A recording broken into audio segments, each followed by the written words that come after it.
Hi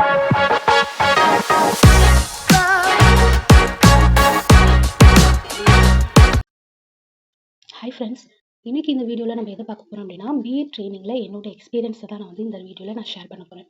so இந்த வீடியோவில் நம்ம பிஎட் ட்ரைனிங்கில் எதெல்லாம் செய்யலாம், எதெல்லாம் செய்யக்கூடாது, என்னென்னலாம் நான் மிஸ்டேக் பண்ணேன், என்னென்னலாம் நான் கற்றுக்கிட்டேன் அப்படின்னு சொல்லிட்டு நான் உங்ககிட்ட வந்து நான் ஷேர் பண்ண போகிறேன்.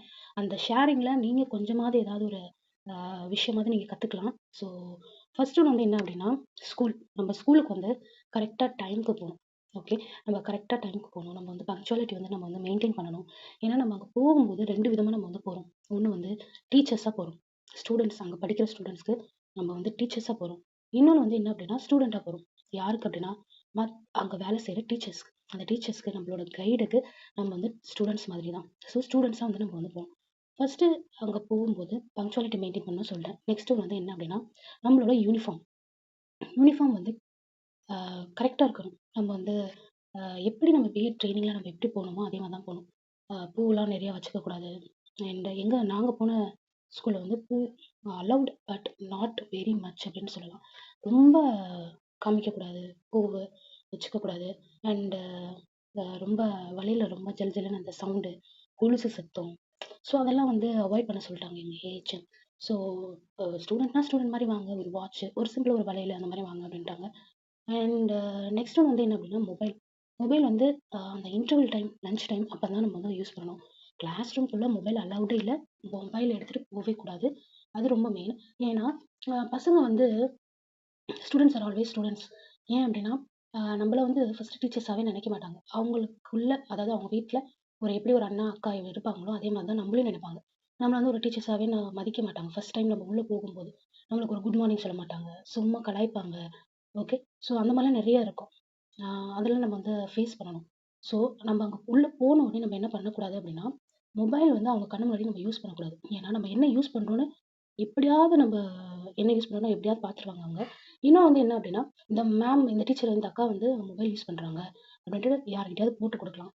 ஓகே, அண்ட் அவங்க வந்து நம்மளோட ஃபோனை யூஸ் பண்ணி ஏதாவது பண்ணலாம். ஏதாவது யூடியூப் அந்த மாதிரிலாம் என்னென்னமோ பண்ணுறாங்க பசங்க. ஸோ அதெல்லாம் வந்து கேர்ஃபுல்லாக இருக்கணும். ஸோ மொபைல் வந்து எடுத்துகிட்டே போகாதீங்க. எமர்ஜென்சியில் மட்டும் யூஸ் பண்ணுங்க. மற்றபடி வந்து சைலண்ட்டில் போட்டுருங்க, இல்லைன்னா வைப்ரேட் மோடில் போட்டுருங்க. இன்னொன்று வந்து என்ன அப்படின்னா, ஸ்டூடெண்ட்ஸ் கிட்ட நம்ம பேசும்போதும் பழகும்போதும் நம்மளோட பர்சனல் டீட்டெயில்ஸ் வந்து அவங்ககிட்ட வந்து ஷேரே பண்ணக்கூடாது. அண்ட் ஸ்கூல் கேம்பஸ் வந்து க்ளீனாக நீட்டாக வச்சுக்கணும். பசங்க முன்னாடி வந்து ஒரு துண்டு பேப்பர் கூட நீங்கள் வந்து அவங்க முன்னாடி வந்து கிரவுண்டில் போடக்கூடாது. அவங்க பார்க்கும்போது நம்ம டஸ்ட்பினில் போடணும். ஸோ அந்த மாதிரிலாம் நிறைய விஷயம் இருக்குது. அதெல்லாம் நீங்கள் வந்து கரெக்டாக மெயின்டைன் பண்ணணும். ஏன்னா அது வந்து தப்பான ஒரு விஷயமா வந்து பசங்க மனசில் பதியலாம். அப்படி இல்லைன்னா போட்டு கொடுக்கலாம், நம்ம கைடுக்கிட்டே போட்டு கொடுக்கலாம். அவங்க தப்பாக நினைக்கலாம். ஸோ அந்த மாதிரிலாம் நிறைய விஷயம் இருக்குது. ஸோ நீங்கள் வந்து ஸ்டூடெண்ட்டாக இருங்க, அங்கே போய் ஸ்டூடெண்ட்டாக இருங்க. ஆஸ் வெல் அஸ் டீச்சராகவும் இருக்கணும். நான் சொன்ன மாதிரி நம்ம வந்து ஸ்டூடெண்ட்ஸ் தான். ஸோ ஸ்டூடெண்ட்ஸாக இருக்கும்போது நம்ம வந்து டீச்சர்ஸ்க்கு வந்து விஷ் பண்ணுவாங்க. அதே மாதிரி தான் நீங்கள் கைட் டீச்சர்ஸ்க்கும் நீங்கள் வந்து விஷ் பண்ணணும். ஹெச்எம் சாரை பார்த்தா விஷ் பண்ணணும். ஓகே, ஸோ அவங்க வந்து ரொம்ப எதிர்பார்ப்பாங்க, அந்த டீச்சர்ஸ் வந்து ரொம்ப எதிர்பார்ப்பாங்க. நான் போன ஸ்கூலில் வந்து நல்லா எதிர்பார்த்தாங்க, ரொம்ப நல்லா எதிர்பார்த்தாங்க. ஏன்னா நாங்கள் வந்து மார்னிங் வந்து நம்ம விஷ் பண்ணாலும் ஆஃப்டர்நூனும் விஷ் பண்ணணும்னு எதிர்பார்ப்பாங்க. அண்ட் அவங்கள பார்க்கும்போதெல்லாம் விஷ் பண்ணணும்னு எதிர்பார்ப்பாங்க. அதுவே வந்து ஒரு கிளாஷ் மாதிரி ஆச்சு. ஏன் அப்படின்னா, விஷ் கூட பண்ண மாட்டேங்கிறாங்களே அப்படின்ற மாதிரி ஒரு பேரை நாங்கள் வந்து எடுத்துட்டோம். ஏன் அப்படின்னா, நாங்கள் வந்து மார்னிங்கே விஷ் பண்ணியாச்சுல்ல அப்படின்னு சொல்லிட்டு நாங்கள் விட்டுட்டோம். பட் அவங்க என்ன எக்ஸ்பெக்ட் பண்ணியிருக்காங்க அப்படின்னா, நாங்கள் வந்து பார்க்குற நேரம்லாம் விஷ் பண்ணணும் அப்படின்னு சொல்லிட்டு நினச்சிருக்காங்க. ஸோ அந்த மாதிரிலாம் ஒரு இது இருக்குது. அண்ட் அவங்க நம்மளோட கைடு என்ன சொல்கிறாங்களோ அதுபடி நம்ம கரெக்டாக நடந்துக்கணும். நம்ம வந்து கரெக்டாக இன்ஃபார்ம் பண்ணணும். நம்ம கிளாஸில் என்ன எடுக்க போகிறோம், நெக்ஸ்ட்டு கிளாஸு நம்ம எப்படி நடத்த போகிறோம், அது மாதிரிலாம் கொஞ்சம் கொஞ்சம் என்ன சொல்கிறது, டச்சில் இருக்கணும்னு தான் நான் சொல்கிறேன். கைடுக்கிட்ட டெய்லியும் வந்து மீட் பண்ணுற மாதிரி அவங்கள வந்து வச்சுக்கோங்க. அவங்களுக்கு வந்து மேம், உங்களுக்கு ஏதாவது எடுக்கணுமா, மேம் நான் இந்த கிராமர் எடுக்கலாமா, மேம் இந்த லெசன் நான் எடுக்கட்டா இன்னைக்கு அப்படின்ற மாதிரி பெர்மிஷன் கேட்டுட்டு நீங்கள் வந்து எடுங்க. ஏன்னா அவங்க வந்து சிலபஸ் முடிக்கணும்னு சொல்லிட்டு அவங்களோட பிளான் இருக்கும். நம்ம வந்து ட்ரைனிங் முடிக்கணும், நம்ம ட்ரைனிங் முடிச்சாகணுமே, நம்மளுக்கு பிஎட் முடிக்கணுமேனு நம்ம ஒரு ஃபோக்கஸில் இருப்போம். ஆனால் அவங்க வந்து சிலபஸ் முடிச்சாகணும் அப்படின்னு சொல்லிட்டு இருப்பாங்க. அண்ட் சில டீச்சர்ஸ் வந்து என்ன நினைப்பாங்க அப்படின்னா, இந்த ட்ரெயினி டீச்சர்ஸ் வந்த உடனே வந்தா பசங்களுக்கு வந்து புரியாது. அந்த மாரிலாம் நெனைப்பாங்க. அதாவது நம்ம நடத்தினா தான் நம்ம பசங்களுக்கு புரியும். ட்ரெய்னி டீச்சர்ஸ் வந்தா பசங்க வந்து ஏமாத்திருவாங்க. ஃபோக்கஸ்டா இருக்க மாட்டாங்க. அவங்களுக்கு லெசன் வந்து புரியாதுன்ற மாரி அவங்க வந்து நெனச்சுப்பாங்க. ஸோ, அதனால வந்து என்ன பண்ணுவாங்க, பாதி கிளாஸ் வந்து அவங்களே அட்டெண்ட் பண்ணி எடுக்கிற மாரி ந வச்சுப்பாங்க அவங்களோட பிளான. அதனால வந்து நீங்க பெர்மிஷன் கேட்டு, இந்த லெசன் எடுக்கலாமா? இந்த கிராமர் நான் எடுக்கிறேன் மேம் இன்னைக்கு அப்படின்னு சொல்லிட்டு இன்ஃபார்ம் பண்ணிட்டு நீங்க வந்து போங்க.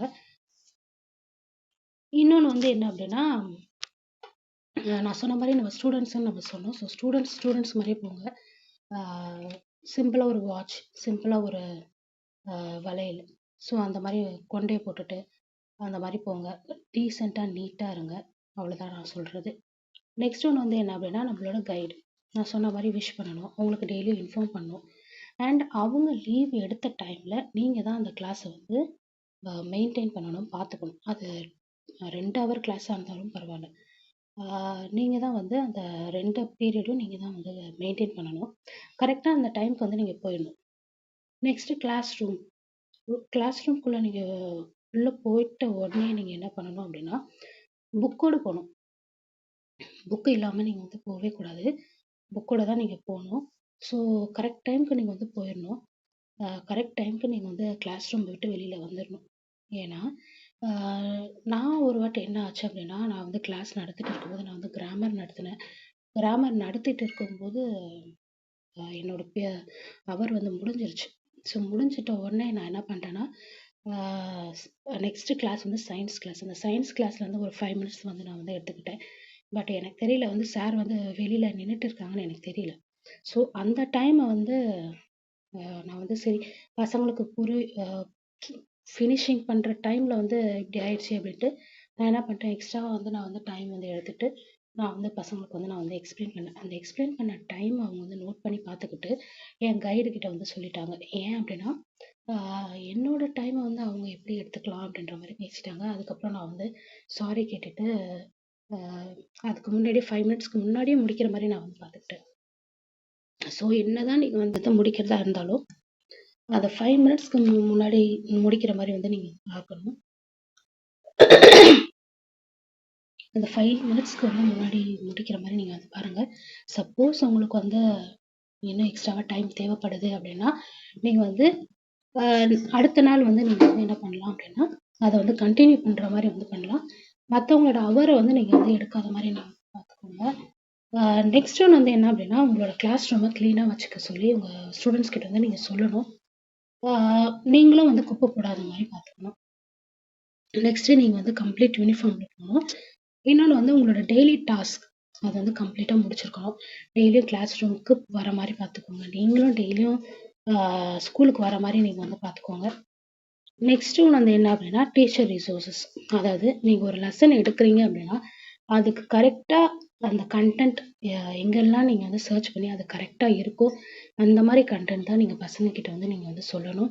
ஆ அது லைப்ரரியா இருந்தாலும் சரி, நெட்டா இருந்தாலும் சரி, யூடியூபா இருந்தாலும் சரி, எந்த ரிசோர்ஸஸா இருந்தாலும், அத வந்து கரெக்ட்டா ஆ பார்த்து நீங்க வந்து பசங்க கிட்ட வந்து டெலிவர் பண்ணணும். ஆ இன்னொன்னு வந்து என்ன அப்படின்னா, பசங்க ஏதாவது டவுட் கேட்டாங்க அப்படின்னா, தெரிஞ்சா தெரிஞ்சதுன்னு சொல்லணும். தெரியலன்னா தெரியல. நான் நாளைக்கு சொல்றேன் அப்படின்னு சொல்லி சொல்லுங்க. ஏன்னா, பசங்க முன்னாடி வந்து நம்ம தெரிஞ்ச மாரி நம்ம காட்டிக்கிட்டு நம்ம தப்பான பதில் சொல்லிட்டோம் அப்படின்னா, அது பின்னாடி வந்து யாராவது கிளாரிஃபை பண்ணி, அந்த ஆன்ஸர நம்ம சொன்ன ஆன்ஸர் வந்து தப்பு அப்படின்னு சொல்லிட்டு ப்ரூவ் பண்ணிட்டாங்கன்னா, நம்மள வந்து வேற மாரி மட்டம் தட்டிருவாங்க. ஸோ, கரெக்ட்னா கரெக்ட்ன்னு சொல்லுங்க. தெரிஞ்சதுன்னா தெரிஞ்சதுன்னு சொல்லுங்க. தெரியலன்னா தெரியலன்னு சொல்லுங்க. வந்து என்ன அப்படின்னா, கிளாஸ் ரூம்குள்ள போகும்போது புக்க வந்து எடுத்துட்டு போங்க. பசங்க கிட்ட வந்து ஷேர் பண்ற வேலையே வேணாம். ஏன் அப்படின்னா, நீங்க புக்க வந்து நீங்க ஷேர் பண்ணி, அதாவது பசங்க கிட்ட வந்து ஷேர் பண்ணி நீங்க வந்து போனீங்க அப்படின்னா, சப்போஸ் அந்த ஸ்டூடண்ட் வந்து ஒரு நல்லா படிக்கிற பசங்களா இருந்தாலும், அ ஏதாவது நோட் பண்ணணும், மார்க் பண்ணணும் அப்படின்ட்டு நெனச்சாங்கன்னா, அந்த புக் வந்து உங்க கையில இருக்கும்போது அவங்களோட படிப்பு வந்து வேஸ்ட் போயிரும். ஓகே. ஸோ, அதனால நான் என்ன சொல்றேன் அப்படின்னா, நீங்க போம்போதே வந்து புக்கோட போங்க. ஒரு டீச்சர் மாதிரி போங்க. யார்கிட்டயும் பாரோ பண்ண வேணாம். ஓகே. ஸோ, அத வந்து பார்த்துக்கோங்க. நீங்க வந்து லீவ் போட்டாலும் ஓகே, சப்போஸ் லீவே போடக்கூடாது. சப்போஸ் நீங்க லீவ் போட்டாலும் நீங்க வந்து லெட்டர் மாதிரி வந்து நீங்க எழுதணும் அப்படின்னு சொல்லுவாங்க. அதாவது லெட்டர் எழுதிட்டு இந்த மாரி உடல்நிலை சரியில்லாத காரணத்தால் நான் வந்து இந்த மாரி லீவ் போடுறேன் அப்படின்னு சொல்லிட்டு தமிழ்ல தான் எழுத சொல்லுவாங்க. தமிழ்ல எழுத சொல்லிட்டு அந்த லெட்டர வந்து நீங்க வந்து ஹெச்எம் சார் கிட்ட கொண்டு போய் குடுக்கணும். ஆ இன்னொன்னு வந்து என்ன அப்படின்னா, கைடு கிட்ட வந்து நீங்க வந்து இன்ஃபார்ம் பண்ணணும். ஏன்னா, நீங்க லீவ் போடுறது கைடுக்கு தெரியாம இருந்ததுன்னா, அது வந்து கிளாஸ் எடுக்கும்போது கொஞ்சம் கிளாஷ் ஆகும். ஏன் அப்படின்னா, அவங்க வந்து நீங்க வந்திருப்பீங்கன்னு சொல்லிட்டு அவங்க கிளாஸ் ப்ரிப்பேர் பண்ணாம வந்திருக்கலாம். ஸோ, அது வந்து கிளாஸ்ல வந்து அந்த 45 மினிட்ஸ் வந்து வேஸ்ட் பண்ற மாரி இருக்கும். என்னடா நடத்துறது அப்படின்னு சொல்லிட்டு. ஏன்னா, நம்ம வந்து பாதியில ஒரு லெசன முடிச்சிருப்போம். ஸோ, அந்த மாரி வந்து இதா இருக்கும். ஸோ, நீங்க லீவ் போடுறது வந்து உங்க கைடுக்கு தெரிஞ்சே ஆகணும். இன்ஃபார்ம் பண்ணிட்டு லீவ் எடுக்கணும். ஓகே. இன்னொன்னு வந்து என்ன அப்டின்னா, ஆ நீங்க வந்து ஸ்டூடண்ட்ஸ் கிட்ட உங்களோட பெர்சனலா நீங்க வந்து ஷேர் பண்ணிக்காதீங்க. ஏன் அப்டின்னா, ஆ ஷேர் பண்ணா அது ரொம்ப அட்வான்டேஜ் எடுத்துக்கிற மாரி இருக்கும். நெக்ஸ்ட் ஒன் வந்து என்ன அப்டின்னா, இந்த லெசன் பிளான். இந்த லெசன் பிளான் வந்து ஆ ரொம்ப ஆ இம்பார்ட்டன்ட் என்ன அப்டின்னா, இந்த லெசன் பிளான்ல நீங்க எந்தெந்த நாள் இந்த லெசன எடுத்தீங்க ஓகே. நெக்ஸ்ட்டு எந்தெந்த நாள் இந்த ஸ்கூல்ல ஃபங்ஷன், மீட்டிங் ஏதாவது நடந்துச்சு? அண்ட் எந்தெந்த நாள் கவர்மெண்ட் ஹாலிடே? எப்ப நீங்க வந்து லீவ் போட்டீங்க? அந்த டேட்ட மட்டும் கரெக்ட்டா ஒரு ரஃப்ல வந்து நீங்க எழுதி வச்சுக்கிட்டீங்கன்னா, லெசன் பிளான் நீங்க தனியா எழுதும்போது, அது வந்து உங்களுக்கு டேட் போட வந்து யூஸ் ஆகும். அண்ட் அட்டெண்டன்ஸ் காப்பிய வந்து நீங்க வந்து ஒரு ஃபோட்டோ எடுத்து வச்சுக்கோங்க. ஏன்னா, அப்ப வந்து எல்லாத்துக்குமே டேட் வந்து யூஸ் ஆகும். நீங்க எல்லா ரெக்கார்டும் எழுதும்போது டேட் வந்து யூஸ் ஆகும். ஏன்னா, சில காலேஜ்ல வந்து லேட்டா தான் ரெக்கார்டே தராங்க. இன்னும் பாதி பேர் ஸ்டார்ட் கூட பண்ணியிருக்க மாட்டாங்க. ஸோ, அதனால நான் வந்து சொல்றேன். டேட் வந்து அ கன்ஃப்யூஸ் ஆகாம இருக்கிறதுக்காக நான் இத வந்து சொல்றேன். இப்ப இந்த லெசன் பிளான் வந்து எப்படி எழுதணும்னு பாதி பேருக்கு வந்து தெரியல. ஸோ, லெசன் பிளான் வந்து எப்படி எழுதணும் அப்படின்னா, எங்களுக்கே வந்து லெசன் பிளான் எப்படி எழுதணும்னு எங்களுக்கே தெரியாது. ஆனா, நாங்க போன ஸ்கூல்ல என்னோட மத்த சப்ஜெக்ட் மேக்ஸ் டிபார்ட்மெண்ட்ட சேர்ந்த ஒரு சார் வந்து, அவங்க வந்து அவங்களோட பசங்களுக்கு, அவங்களோட ஸ்டூடண்ட்ஸ்க்கு இப்படிதான்ப்பா எழுதணும் அப்படின்னு சொல்லி லெசன் பிளான சொல்லிக் குடுத்து, அத தான் நாங்கலாம் வந்து ஃபாலோ பண்ணோம். மத்த சப்ஜெக்ட்ஸ் எல்லாருமே வந்து ஃபாலோ பண்ணோம். ஆ ஸோ அதுலயும் வந்து நாங்க கமிஷன் அப்போ என்ன சொன்னாங்க அப்படின்னா, இதெல்லாம் பழைய டெக்னிக்கு, இதெல்லாம் வந்து பழைய லெசன் பிளானு. இப்பலாம் புதுசா வந்துருச்சு. இதெல்லாம் லெசன் பிளானே இல்ல அப்படின்னு சொல்லி சொன்னது, அது வேற ஒரு விஷயம். அது வேற ஒரு கதை அப்படின்னு சொல்லலாம். இப்ப லெசன் பிளான் வந்து எப்படி எழுதணும் அப்படின்னா, ஆ நம்மளுக்கு மைக்ரோ டீச்சிங்ல அந்த 8, 10 ஸ்கில்ஸ் இருக்கா? அந்த ஸ்கில்ஸ் எல்லாம் வந்து நம்ம வந்து ஆ என்ன சொல்றது? இன்க்ளூட் பண்ணி நம்ம வந்து அத வந்து எழுதணும். ஏன்னா, நம்ம உள்ள கிளாஸ் ரூம்குள்ள என்ட்ரி ஆகும்போது, அந்த குட் மார்னிங் டீச்சர்ன்னு சொல்றதுலருந்து, அதுக்கப்புறம் அந்த கிளாஸ விட்டு வெளியில வந்து தேங்க் யூ டீச்சர்ன்னு சொல்ற வரைக்கும் வந்து அந்த கிளாஸ் ரூம்குள்ள என்னென்னலாம் நடந்துச்சோ, அத வந்து நம்ம வந்து சொல்லணும். அத வந்து டீட்டெயில்டா எழுதணும். ஓகே. ஸோ அது வந்து அப்படிதான் இருக்கணும் லெசன் பிளான். நம்ம கொஸ்டின கேட்டோமா, அதுக்கப்புறம் அதுக்கு அ பசங்க என்ன பதில் சொன்னாங்க, அதுக்கப்புறமேட்டு வந்து டவுட்ஸ் ஏதாவது கிளாரிஃபை பண்ணாங்களா, அப்படின்ற மாரிலாம் நெறையா இருக்கு. ஸோ அந்த எல்லாமே நம்ம எப்படி வந்து லெசன் எடுத்தோம், நம்ம எப்படி டைட்டில வந்து இன்ட்ரோடியூஸ் பண்ணோம், எப்படி அந்த டைட்டில் வந்து பிளாக் போர்ட்ல எழுதணும், அதுக்கப்புறம் அந்த லெசன நம்ம எப்படி கொண்டு வந்தோம், அந்த லெசன்ல உள்ள கன்டென்ட் என்ன அப்படின்னு அந்த ஃபுல் சம்மரியாவும் நம்ம வந்து எழுதணும். அதுக்கப்புறம் நம்ம சார்ட் யூஸ் பண்ணோமா, அந்த சார்ட் யூஸ் பண்ணும்போது நம்ம என்ன பண்ணோம், அதுக்கப்புறம் மைண்ட் மேப் அப்போ பசங்க என்ன பண்ணாங்க, அப்படின்ற மாரிலாம் நம்ம எல்லாமே நம்ம வந்து எழுதணும். ஸோ லெசன் பிளான்ன்றது அந்த மாரி தான் இருக்கணும். நான் ஒரு லெசன் பிளானுக்கான ஒரு தனி வீடியோ வந்து நான் வந்து போடுறேன். நெக்ஸ்ட் வந்து சார்ட். சார்ட் வந்து என்ன ஆச்சு அப்படின்னா, பிஎட்ல வந்து சார்ட் தான் ரொம்ப முக்கியம். பிஎட்னாலே ரொம்ப நிறைய சார்ட்ஸ் யூஸ் பண்ணுவாங்க அப்படின்னு சொல்லிட்டு நம்ம கேள்விப்பட்டிருப்போம். ஸோ அதே மாரி தான் இங்கேயும். நம்ம கமிஷனுக்கும் நம்ம நிறைய சார்ட்ஸ் வந்து யூஸ் பண்ணுவோம். என்னோட சீனியர்ஸ் வந்து என்ன சொன்னாங்க அப்படின்னா, "நீங்க வந்து இப்பவே சார்ட்ட வந்து யூஸ் பண்ணிட்டு, நீ வந்து ஸ்கூல்ல நீ போன அப்படின்னா, சார்ட் வந்து பழசாயிரும்." அப்ப வந்து சார்ட் வந்து ஒரு சின்ன டேமேஜா இருந்தா கூட, கமிஷன் அப்போ உனக்கு வந்து சிக்கலாயிரும். ஏன்னா, அவங்க வந்து எக்ஸ்டர்னல் வந்து டவுட் பண்ணிருவாங்க. இது வந்து பழைய சார்ட் அப்படின்னு சொல்லிருவாங்க. ஏன்னா, போன வாட்டி வந்து எங்க சீனியர்ஸும் அப்படிதான் சொன்னாங்களாம். இது வந்து பழைய சார்ட்டு. இது பாரு டேமேஜ் ஆயிருக்கு, இதெல்லாம் பாரு அழுக்காயிருக்கு அப்படின்னு சொல்லிட்டாங்க. ஸோ புதுசா செஞ்சதே வந்து பழசாகறதுக்கு டைம் ஆச்சுன்னா பழசாகறதுக்கு கொஞ்சம் இதா இருக்கும்ல. அதனால என்ன பண்ணிட்டாங்க அப்படின்னா, அந்த கமிஷனுக்கு முன்னாடி அந்த லீவ் அப்போதான் வந்து சார்ட்டே பண்ணாங்க. எல்லா சார்ட்டையும் பண்ணாங்க. நான் என்ன பண்ணிட்டேன் அப்படின்னா, சரி பசங்களுக்கு வந்து அந்த கமிஷன் அப்போ மட்டும் நம்ம வந்து சார்ட்ட கொண்டு போய் செஞ்சோம் அப்படின்னா, அதுல வேல்யூவே இல்லையே! நம்மளுக்கு தானே காசு போட்டு நம்ம சாட் பண்றது அந்த கமிஷனுக்காக, அந்த ஒரு நாளுக்காகவா? அப்படின்ற மாரி எனக்கு தோணுச்சு. நான் அதெல்லாம் கேட்காம நான் வந்து என்ன பண்ணிட்டேன், சார்ட் எல்லாம் ரெடி பண்ணிட்டு போய் கிளாஸ் ரூம்குள்ள போய் நின்னா, பசங்களுக்கு வந்து ரொம்ப ஆர்வம். சார்ட் எல்லாம் யூஸ் பண்ணியிருக்காங்க. அதுவும் நம்ம வந்து இங்கிலீஷ் வேற. அந்த வரையறது, ஸோ அந்த மாரிலாம் போயமு, கதைங்க எல்லாம் அந்த மாரிலாம் நம்ம பிளேஸ் பண்ணும்போது, அவங்களுக்கு வந்து என்ன ஆயிடுச்சுன்னா, "டீச்சர், டீச்சர் நானும் பார்க்குறேன் டீச்சர், டீச்சர், டீச்சர் நானும் பார்க்குறேன் டீச்சர்ன்னு" சொல்லிட்டு வாங்கிட்டு, அத செம்மையா என்ன சொல்றது? கந்த கோணலா ஆக்கிட்டாங்க. அ கிழிச்சுட்டாங்க. ஏன்னா நெறைய பேர் கைப்பட்டு, நான் பார்க்குறேன், நீ பார்க்குறேன்னு சொல்லிட்டு அந்த மாரி அடிதடில அப்படியே கிழிச்சுட்டாங்க. அப்பதான் நினைச்சேன் சார்ட் வந்து பசங்களுக்கு வந்து கையிலயே குடுக்கக்கூடாது. அந்த டிஸ்ப்ளேல போர்டு பக்கத்துல அந்த ஒட்டுறது தான். அதோட சார்ட் வந்து பசங்க கிட்ட குடுக்கவே கூடாது அப்டின்ட்டு. நான் என்ன பண்ட்டேன்னா, சில முக்கியமான அந்த என்ன சொல்றது? ஒரு கேம் மாரி. இந்த சென்டென்ஸ் பேட்டர்ன் அந்த மாரிலாம் மட்டும் நான் என்ன பண்ட்டேன்னா, சார்ட் வந்து டிஸ்ப்ளேல வச்சுட்டேன். மத்தபடி இந்த போயட்ரி அதெல்லாம் வந்து நான் வந்து சார்ட்லாம் வந்து யூஸ் பண்ணல. அதற்கு பதிலா நான் என்ன பண்ட்டேன், மைண்ட் மேப் மாரி வந்து நம்ம வந்து போர்ட்ல வந்து நான் வந்து எழுதிட்டேன். அத அப்படியே வரைஞ்சு, அத அப்படியே போட்டுட்டேன். ஸோ அத வந்து ஈஸியா வந்து பசங்க வந்து பாத்துக்கிட்டாங்க. இன்னொரு விஷயம் என்ன அப்படின்னா, நீங்க சார்ட் யூஸ் பண்ணும்போது, அ மார்க்கர் தான் நீங்க வந்து யூஸ் பண்ணணும். சார்ட்ல எழுதும்போது மார்க்கர் தான் யூஸ் பண்ணணும். இந்த ஸ்கெட்ச் வந்து யூஸ் பண்ணிடாதீங்க. நான் என்ன பண்ணிட்டேன் அப்படின்னா, சார்ட் வந்து யூஸ் பண்ணேன். பட் வந்து ஃபுல்லா யூஸ் பண்ணிட்டேன். அத ஃபுல்லா யூஸ் பண்ணேன்னா, அது எப்படின்னா, பெருசு பெருசா லெட்டர் எழுதிட்டு, ஆ நம்ம பார்த்தா அது அந்த சார்ட்லயே வந்து ஒரு என்ன சொல்றது? ஒரு கொஞ்சம் தான் ஸ்பேஸ் யூஸ் பண்ண மாரி இருக்கும். மத்ததெல்லாம் வந்து கேப்பு நெறையா இருக்கே! சார்ட் வந்து ஃபுல்ஃபில் பண்ணாத மாரி இருக்கே! அப்டின்ட்டு நான் என்ன பண்ணிட்டேன், சார்ட்ட ஃபுல்லா எழுதி வச்சுட்டேன். அந்த சார்ட் ஃபுல்லா எழுதுனது தான் தப்பு அப்டின்னு சொன்னாங்க எனக்கு கமிஷன் அப்போ. ஏன் அப்டின்னா, நான் வந்து குட்டி குட்டியா எழுதுனதுனால, அதாவது மொத்த கன்டென்ட்டையும் அந்த ஒரு சார்ட்ல நான் வர வைக்கணும் அப்டின்னு சொல்லிட்டு நான் என்ன பண்ணிட்டேன்னா, ஆ ஃபுல்லா யூஸ் பண்ணிட்டேன். ஃபுல்லா யூஸ் பண்ணேன்னா, அத குட்டி குட்டியா எழுதி ட்ராயிங்லாம் பண்ணி அந்த மாரி பண்ணிட்டேன். இந்த வீடியோல பார்க்கும்போதே, இந்த பிக்சர்ல பார்க்கும்போதே உங்களுக்கு தெரியும். ஸோ குட்டி குட்டியா எழுதுனதுனால, அவங்க வந்து ஒரே ஒரு கேள்வி தான் கேட்டாரு. "இத யூஸ் பண்ணியாம்மா?" அப்படின்னு கேட்டாரு. "எஸ் சார்" அப்படின்னேன்.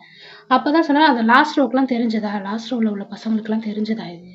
அப்படின்ற மாரி கேட்டாங்க. அப்பதான் எனக்கு வந்து, "ஐயய்யோ! நம்ம குட்டி குட்டியா எழுதிட்டோமே!" பசங்களுக்கு அப்பவே தெரியல. "ஸோ இப்படிலாம் எழுதவே கூடாதும்மா" அப்படின்ற மாரி சொன்னாங்க. ஸோ நீங்களும் வந்து அந்த தப்ப வந்து செஞ்சுறாதீங்க. சார்ட் வந்து அதாவது இந்த ஃப்ளோ சார்ட்லாம் நீங்க யூஸ் பண்ணீங்க அப்படின்னா, அதுல மேக்ஸிமம் ஒரு 3 வேர்டு, 4 வேர்டு தான் இருக்கிற மாரி நீங்க வந்து எழுதணும். மேக்ஸிமம் ஒரு 1 வேர்ட், ஒரு 2 வேர்டு போதும். அந்த மாரி தான் நீங்க எழுதணும். அண்ட் நான் கட் பண்ண சைஸ் கூட நம்ம கை சைஸ் அளவு தான். நம்ம பாம் சைஸ் அளவுக்கு தான் நான் வந்து கட் பண்ணேன். அ அதுலயே வந்து எல்லா கன்டென்ட்டையும் முடிச்சிடணும். எல்லாமே அதுல வந்துரணும்னு நான் நெனச்சது தான் தப்பு. ஸோ அந்த மாரி பண்ணக்கூடாது. கீவேர்ட்ஸ் மட்டும் தான் நீங்க வந்து யூஸ் பண்ணணும். அதே மாரி சார்ட்லயும் பண்ணாலுமே, சார்ட் வந்து இந்த போயம் வந்து நீங்க தயவு செஞ்சு எழுதாதீங்க. அதாவது மனப்பாடம் பண்ற போயம்னா மட்டும் எழுதுங்க. மத்தபடி சும்மா இருக்கிற போயம்லாம் எழுதாதீங்க. அதுலயும் முக்கியமான ஸ்டான்ஸா மட்டும் ஒரு சார்ட்டுக்கு யூஸ் பண்ணுங்க. இன்னொன்னு வந்து என்ன அப்டின்னா, அந்த மொத்த கதையும் வந்து சொல்ற மாரி இருந்தா, நீங்க வந்து அந்த கீவேர்ட்ஸ் கீவேர்ட்ஸ் இல்ல முக்கியமான சென்டென்ஸு ஓகே. இந்த கொஸ்டின் ஆன்சர்லலாம் இந்த இந்த ஒன் வேர்ட் கொஸ்டின் 2 மார்க்ஸ்லலாம் வந்து அ முக்கியமான ஒரு கொஸ்டினுக்கு முக்கியமான ஒரு லைன் ஆன்சர் இருக்கும். அந்த ஆன்சர வந்து நீங்க வந்து சார்ட்ல வந்து யூஸ் பண்ணீங்கன்னா, அத பாக்க பாக்க ஸ்டூடண்ட்ஸ்க்கு வந்து மெமரைஸ் ஆகும். ஸோ சார்ட்ல வந்து நான் பண்ண மிஸ்டேக் இதுதான். சின்ன சின்னதா எழுதக்கூடாது. பெருசா எழுதணும். ஒரு 2 வேர்ட், 3 வேர்டு தான் எழுதணும். அந்த மாதிரி. நெக்ஸ்ட் ஒன் வந்து கொஸ்டின் பேப்பர். நீங்க கொஸ்டின் பேப்பர் நீங்க 50 மார்க்ஸ்க்கு ஒண்ணு வைக்கணும். 25 மார்க்ஸ்க்கு ஒண்ணு வைக்கணும். இந்த 50 மார்க்ஸ்க்கு நீங்க வைக்கும்போது ப்ளூ பிரிண்ட் வந்து ரொம்ப முக்கியம். ஏன்னா, ப்ளூ பிரிண்ட் பண்ணிட்ட பிறகு தான் நீங்க கொஸ்டின் பேப்பரே நீங்க வந்து வைக்கணும்.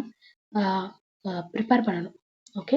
ஸோ அதுக்கு முன்னாடி வந்து நீங்க வந்து கொஸ்டின் பேப்பர் ப்ரிப்பேர் பண்ணிட்டு நான் அப்புறமேட்டு நான் ப்ளூ பிரிண்ட் பண்றேன் அப்படின்னா, நீங்க செய்றது ரொம்ப என்னமோ மூக்க சுத்தி தொடுற வேலை மாரி இருக்கும். ஏன்னா இந்த கொஸ்டின் எதுலேருந்து வந்தது? இந்த கொஸ்டின் எதுலேருந்து வந்தது? ஆப்ஜெக்டிவ்ஸ்ல எவ்வளோ சேர்த்துக்கிட்டோம்? ஐயோ! இந்த லெசன்ல இருந்து நம்ம ஒரு கொஸ்டின் கூட நம்ம எடுக்கலையே! அப்படின்ற மாரிலாம் நெறைய டவுட்ஸ் வரும். ஸோ, ஃபர்ஸ்ட்டு ப்ளூ பிரிண்ட்ட ப்ரிப்பேர் பண்ணுங்க. எந்தெந்த லெசன்லேருந்து நான் எந்தெந்த லெசன் வரைக்கும் நான் எடுக்க போறேன். டெஸ்ட் வைக்க போறேன். அதுல நாலேட்ஜ்ல எவ்வளோ, அண்டர்ஸ்டாண்டிங்ல எவ்வளோ, அப்ளிகேஷன்ல எவ்வளோ, ஸ்கில்ல எவ்வளோ அப்படின்னு சொல்லிட்டு அத தனியா எழுதுங்க. ஆப்ஜெக்டிவ்ஸ்ல எவ்வளோ, ஷார்ட் ஆன்சர்ல எவ்வளோ, எஸ்ஸேல எவ்வளோ. அந்த மாரி பண்ணீங்க அப்படின்னா, நீங்க கன் கடைசில வந்து டோட்டலா டேலி ஆகும்போது 50 மார்க்ஸ் கரெக்ட்டா வருதா? எல்லாத்தையும் கூட்டிட்டு 50 மார்க்ஸ் கரெக்ட்டா வருதா? அப்படின்னு சொல்லிட்டு பாருங்க. ஸோ ப்ளூ பிரிண்ட் வந்து ரொம்ப இம்பார்ட்டன்ட். ஒரு ரஃப் பேப்பர்ல எழுதிட்ட பிறகு நீங்க வந்து ரெக்கார்ட்ல எழுதுங்க. எல்லாமே நீங்க எது பண்ணாலுமே ரஃப் பேப்பர்ல நீங்க போட்டு பார்த்துட்டு அதுக்கப்புறம் நீங்க எழுதுங்க.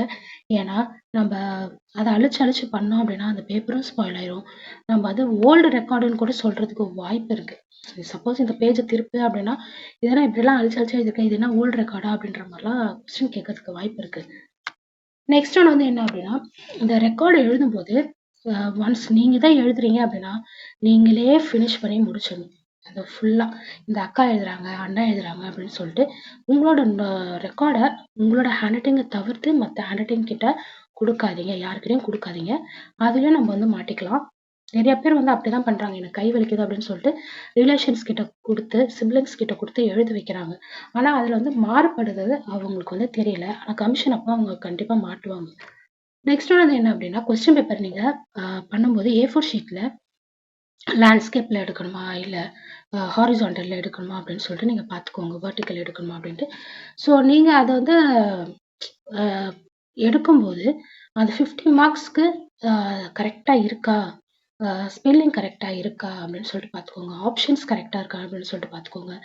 அண்ட் உங்க அந்த மேல கொஸ்டின் பேப்பர் டாப்ல உங்க college name, school name, guide name, உங்க நேமு, எவ்வளோ மார்க்ஸ்க்கு, எந்த ஸ்டாண்டர்டு, எவ்வளோ டைமு, என்ன டேட் அதுதான் ரொம்ப முக்கியம். அதெல்லாம் வச்சுக்கோங்க. அண்ட் அந்த கொஸ்டின் பேப்பர்ல ஆ உங்களோட கைடோட சைனையும் நீங்க வந்து வாங்கிக்கணும். அது ரொம்ப இம்பார்ட்டன்ட். கைடு போட்ட சைனுக்கு கீழ டேட் கரெக்ட்டா இருக்கணும். ஆ ஏன்னா அதையும் செக் பண்ணுவாங்க. கமிஷன் அப்போ கொஸ்டின் பேப்பர் காட்டுங்க அப்படின்னு சொல்லிட்டு கேட்டா, நம்ம வந்து இத எடுத்து காமிக்கும்போது, சைன் கரெக்ட்டா இருக்கிற மாரி இருக்கணும். ஏன்னா சைன் இல்லன்னா அவங்க சப்போஸ் இந்த கொஸ்டின் கேட்கலாம். அ இது என்ன கமிஷனுக்கு முன்னா நாள் தான் பிரிண்ட் அவுட் போட்டதா? நீங்க டெஸ்ட் வச்சீங்களான்னு எனக்கு எப்படி தெரியும்ன்ற மாரிலாம் கேட்கலாம் கொஸ்டின். ஸோ அதுக்காக நீங்க என்ன பண்ணலாம் அப்படின்னா, பசங்க எழுதின ஆன்சர் ஷீட் அதையும் வந்து கம்பல்சரியா கமிஷன் முடியிற வரைக்கும் நீங்க உங்க கையிலேயே வச்சுக்கணும். பத்திரப்படுத்தி வச்சுக்கணும். கிழிக்காம வச்சுக்கோங்க. அதே மாரி தான் சார்ட்டையும் நீங்க செஞ்ச சார்ட் எல்லாமே வந்து ஒரு துணிய போட்டோ, ஒரு கவர போட்டோ, ஒரு நியூஸ் பேப்பர் போட்டோ மூடி வச்சுருங்க. ஏன்னா, அது ஃபியூச்சர்ல வந்து ஒரு டஸ்ட் படிஞ்ச மாரி ஏதாவது ஆச்சு அப்டின்னா, அத வந்து என்ன சொல்லுவாங்க அப்டின்னா, "என்ன சீனியர்ஸ் யூஸ் பண்ண சார்ட்டா?" அப்படின்னு கேட்கறதுக்கு வாய்ப்புகள் நெறைய இருக்கு.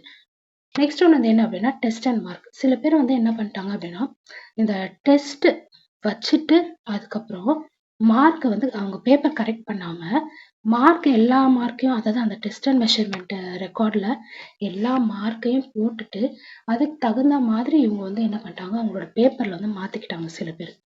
அப்படிலாம் நடக்குது. ஸோ, அதனால நான் வந்து சொல்றேன். ஏன்னா, அந்த கிராஃப் கரெக்ட்டா வரணுன்றதுக்காக இப்படிலாம் பண்ணாங்க.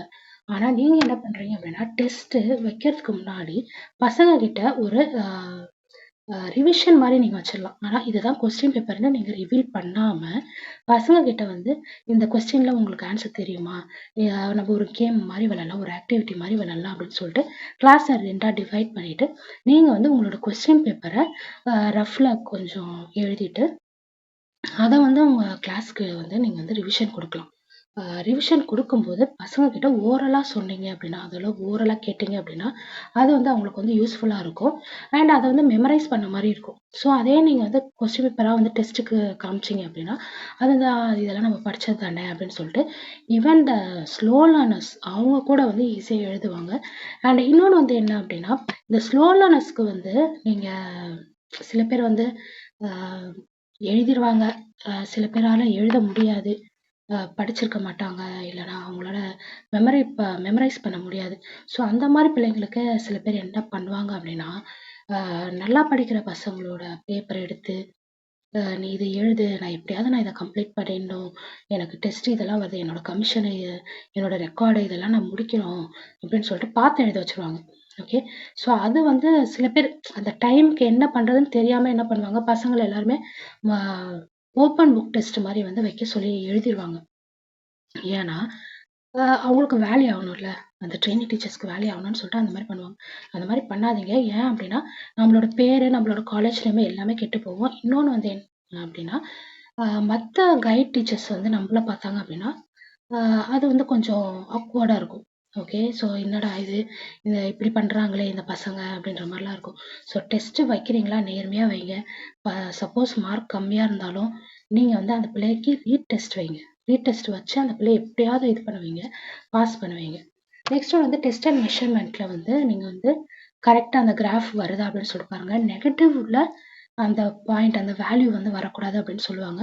ஸோ அந்த மாரி பார்த்துக்கோங்க. ஏன்னா நம்ம நடத்தின பாடத்த நம்மளே வந்து டெஸ்ட் வச்சு பண்ணும்போது, நம்மளுக்கு வந்து நெகட்டிவா ரிசல்ட் வந்துச்சு அப்டின்னா, அது நம்மளோட ட்ரெய்னிங் மேல வந்து கொஞ்சம் என்ன சொல்றது? குறையா இருக்கிற மாரி இருக்கும். ஏன்னாப்பா நீங்க ட்ரெய்னிங் போனீங்க, உங்க பசங்க என்ன அ உங்க அப்ப நீங்க நடத்துனது புரியலையா? அப்படின்ற மாரிலாம் கேட்கறதுக்கு வாய்ப்புகள் இருக்கு. எக்ஸ்டர்னல். ஸோ அந்த மாரிலாம் வந்து பார்த்துக்கோங்க. பாசிட்டிவ்ல வர மாரி பார்த்துக்கோங்க. கிராஃப கொஞ்சம் மத்த ரெக்கார்ட்ஸ் கூட கலெக்ட் பண்ணிட்டு, அவங்க எப்படி போட்டிருக்காங்கன்னு சொல்லிட்டு ஒரு சாம்பிள் பார்த்துட்டு, ரஃப் கிராஃபா போட்டுட்டு, அதுக்கப்புறம் அ ஒரிஜினலா போடுங்க. ஓகே. நெக்ஸ்ட் ஒன் வந்து என்ன அப்படின்னா, அட்டெண்டன்ஸ் சர்டிஃபிகேட். இந்த அட்டெண்டன்ஸ் சர்டிஃபிகேட்ல ஃபோட்டோ ரொம்ப முக்கியம். உங்களோட செல்ஃபி எடுத்த ஃபோட்டோலாம் நீங்க இங்க ஒட்டாம, கரெக்ட்டா யூனிஃபார்ம்ல இருக்கிற ஃபோட்டோ, அதுக்கப்புறம் நீங்க அட்டெண்ட் பண்ண அதாவது இந்த ட்ரெய்னிங் வந்து ஸ்டார்ட் பண்ண டேட் அண்ட் கம்ப்ளீட் பண்ண டேட் அது கரெக்ட்டா இருக்கான்னு சொல்லிட்டு பார்த்துக்கோங்க. சீல் கரெக்ட்டா இருக்கான்னு பார்த்துக்கோங்க. 80 டேஸ் கரெக்ட்டா டேலி ஆகுதான்னு சொல்லிட்டு பார்த்துக்கோங்க. அதுக்கப்புறமேட்டு வந்து அ ஹெச்எம்மோட சைனு கரெக்ட்டா இருக்கா? டேட் கரெக்ட்டா இருக்கா? அப்படின்னு சொல்லிட்டு அதெல்லாம் நீங்க வந்து கரெக்ட்டா பார்த்துக்கணும். ஏன்னா, இதுல சொதப்பிட்டோன்னா, ஒண்ணும் பண்ண முடியாது. அதனால இந்த சர்டிஃபிகேட்ட ஒரு 2 இது ஜெராக்ஸ் எடுத்து வச்சுக்கோங்க. இல்லன்னா ஒரு காப்பியாவது ஃபோட்டோ காப்பி எடுத்து வச்சுக்கிட்டீங்கன்னா, அது வந்து உங்களுக்கு வந்து கரெக்ட்டா இருக்கும். சப்போஸ் மிஸ்டேக் போட்டாலும் இதா இருக்கும். இன்னொன்னு வந்து என்ன அப்படின்னா, ஆ இந்த அட்டெண்டன்ஸ் சர்டிஃபிகேட்ல சில பேர் வந்து இந்த 80 டேஸ் கம்ப்ளீட் ஆகல அப்படின்ட்டு என்ன பண்ணுவாங்கன்னா, எக்ஸ்ட்ராவா வர வைப்பாங்க. ஸோ இந்த மாரி 80 டேஸ் கம்ப்ளீட் ஆகல. உங்க ட்ரெய்னி கொலீக்ஸ் பாதி பேர் ஃப்ரெண்ட்ஸ் எல்லாம் முடிச்சுட்டாங்க. நீங்க வந்து லீவ் போட்டதுனால நீங்க வந்து கன்டின்யூ பண்ணணும். அப்படின்னு சொல்றதுக்கு வாய்ப்புகள் அதிகமா இருக்கு. சில பேர் வந்து அதான் கொஞ்சம் காசுக்காக இது பண்ணலாம். சில பேர் வந்து இல்லப்பா, நீங்க ட்ரெய்னிங் வந்து தான் ஆவணும் அப்படின்ற மாரி பண்ணலாம் சில ஸ்கூல்ல. ஸோ அந்த மாரி இதுல வந்து என்ன பண்ணுங்க, கன்டின்யூ பண்ண வைங்க. நாங்க போனதுலலாம் வந்து நான் வந்து 5 டேஸ் லீவ் போட்டேன். அந்த 5 டேஸ் எக்ஸ்ட்ராவா நீங்க வந்து வரணும் அப்படின்னு சொல்லிட்டாங்க. அந்த 5 டேஸ் இருந்து அதுக்கப்புறம் நான் வந்தேன். எமர்ஜென்சினால லீவ் எடுத்தேன். பட் 5 டேஸ் கம்ப்ளீட் ஆகி ஃபுல் டே 80 டேஸ் கம்ப்ளீட் ஆன பிறகு தான் நான் வந்து வந்தேன். ஸோ அதெல்லாம் நீங்க வந்து பார்த்துக்கோங்க. நெக்ஸ்ட் ஒன் வந்து வீடியோ வந்து நான் கமிஷன் எப்படி அட்டெண்ட் பண்றது? நான் என்னென்ன மிஸ்டேக் பண்ணேன்? எனக்கு என்னென்னலாம் கொஸ்டின் கேட்டாங்க? என்னோட ஃப்ரெண்ட்ஸ் கிட்டலாம் என்னென்னலாம் கொஸ்டின் கேட்டாங்க? கமிஷன் எப்படி நடந்தது? நம்ம கிளாஸ் எப்படி எடுக்கணும்? அப்படின்றத மாரிலாம் நான் சின்ன சின்ன டிப்ஸ் வந்து நான் தரேன். அண்ட் ஃபுல் ரெக்கார்ட் நம்ம அந்த 20 ரெக்கார்ட் இருக்குல்ல, அந்த 20 ரெக்கார்டும் நான் வந்து ஒரு ரெக்கார்டையும் நான் வந்து பிரீஃபா நான் வந்து சொல்றேன். எந்தெந்த ரெக்கார்ட்ல என்னென்ன கொஸ்டின் கேட்பாங்க? அப்படின்றதும் நான் வந்து சொல்றேன். அத வந்து நான் கொஞ்சம் டீட்டெயிலா நான் பேசுறேன். ஸோ இந்த வீடியோ உங்களுக்கு பிடிச்சிருந்ததுன்னா லைக் பண்ணுங்க, ஷேர் பண்ணுங்க அண்ட் சப்ஸ்கிரைப் பண்ணுங்க. தேங்க்ஸ் ஃபார் வாட்சிங்.